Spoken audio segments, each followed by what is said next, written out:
Hello, fellow anti-novelists, future inklings, and future Lilligans. Teaser, you'll find out one day soon what that is. I hope you join me.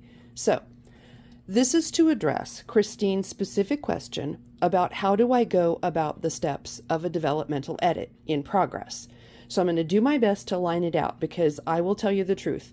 Developmental edits, especially when you're dealing with plot holes, are messy. But with the help of my Zettelkasten and keeping good notes, I hope to walk you through it. So here we go. It all began when I was reading chapter, notice this chapter is not marked, all right? It says chapter blank, quote blank, and date blank. Not good. But I've penciled in 58 plus or minus. And the chapter following it used to be chapter 60, and it's crossed out and labeled 59. So you can already see in the process of going chapter by chapter through the book, I'm realizing that some chapters might need to be moved around, some might need to have extra connective tissue or bridges added between them to plug up holes or share more information, and so forth. So that's the key part of executing a good developmental edit. You're figuring out from a broad, high level what things need to be included in the story and where they need to go in order to lead your reader on that journey. Knowing that that late 50s into the early 60s is not quite where it needs to be, I go to my day planner, which is where I plan my characters' day-to-day activities so I know where they are at all times. I know that those late 50s, early 60s chapters happen somewhere around the weekend of March 8th. Let me tell you, today is March 7th, and it's a little crazy to be reading and writing about my characters on the same day as it is in reality. It's like this crazy duality going on in my brain. Super fun, but a little creepy. So as I look at my first line index, my plot tracker, I see that I've got 56A. You know that the A means that that chapter needs attention. I've got an unnumbered chapter, and I've got a 59. And then 60 takes place after the break into Act 3. So I know that there are more chapters that bridge this midpoint and bring the reader into Act 3. So with that, I roll up my sleeves and get to work. I started by looking at my weekend notes, which I'm not going to show you those. And those led me to two things. The first are my original sketched out notes for what these chapters need to look like and what the flow should be. The second is my Zettelkasten cards. So specifically, I'm looking at 1706, and if I reach behind me to my actual Zettelkasten, I've queued these up for you, 1707. So those two numbers are critical for my being able to write the pieces that bridge these late 50s across the midpoint into Act 3.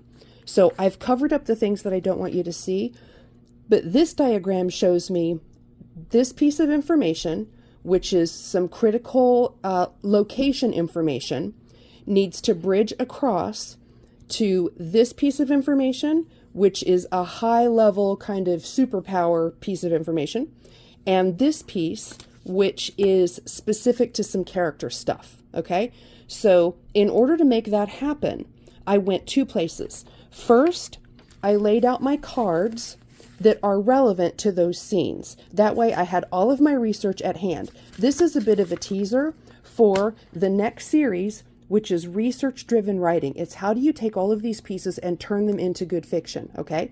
So I've got my original kind of mind flow, workflow map. I've got my Zettelkasten cards that have my research on those key elements included on them.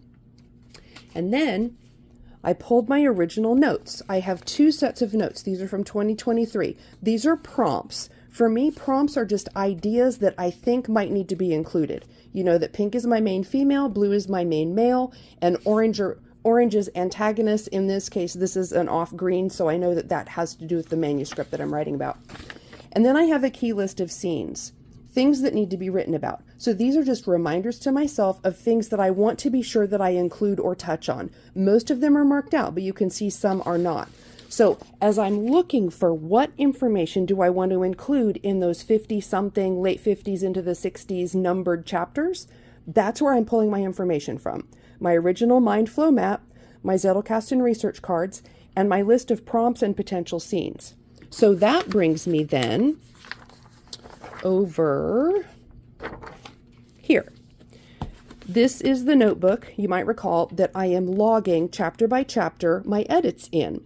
So when I go to my notes on these chapters that I'm working on, again, I've covered up spoilers. I don't want you to see that. I'm not going to tell you that. But I know, okay, from here, I need to take these pieces. And you'll notice, every time I work in a journal, ZK number 1707/1, ZK number 1707/3. This is dated 12/31 of 23. This note is dated 1/8 of 24. ZK 1707/3. So see, even when I'm working in my journals or in notes, I'm always tying all of that information back to my Zettelkasten card numbers. That way I can always find those pieces. If I grab this note, I know that that note sends me to those cards. I never get lost. Perfect roadmap. I love it so much. And it makes the writing so much easier. So on this page, I've listed out some critical elements that need to go into those later chapters. I've got a little diagram that helps me understand where I need to get to. And the final piece, this is the notebook that I write in on a day-to-day basis. A beautiful, beautiful hand-tooled leather notebook cover, courtesy of Apex Leatherworks. Thank you, Kim. I love this so much. Kim is the angel sitting on my shoulder because she was the first one to encourage my book.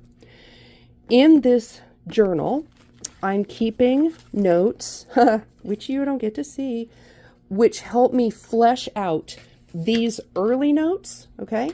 This is where I break them down and specifically start to develop those pieces of the story so that they flow and bridge across those chapters that I know have gaps. So that's what you're looking at here. This is a very detailed out written version of all of those earlier notes, written now with everything I know currently about the story so that it all ties together. And again, you can see up in the corner, ZK number 1707/1. So again, I'm labeling every note with its corresponding Zettelkasten card.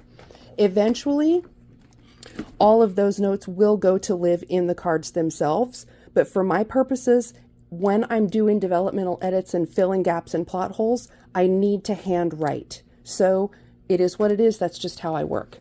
So what did all of that yield for me? Check it out.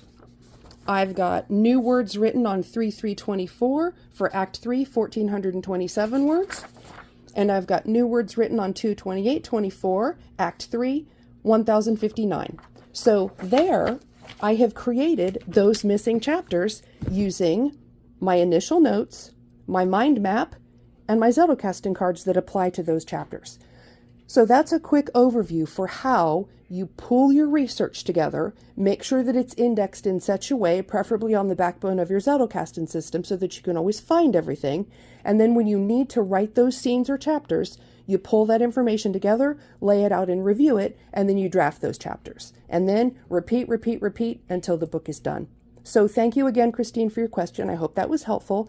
This hereby launches us into the next series, which is writing a research-driven story. So I will drop the link to the introduction down below. It's just a couple of quick minutes, and we will take our next adventure on the road of writing from research. Thank you for your time. I know it's precious, and I very much appreciate it and every single subscriber.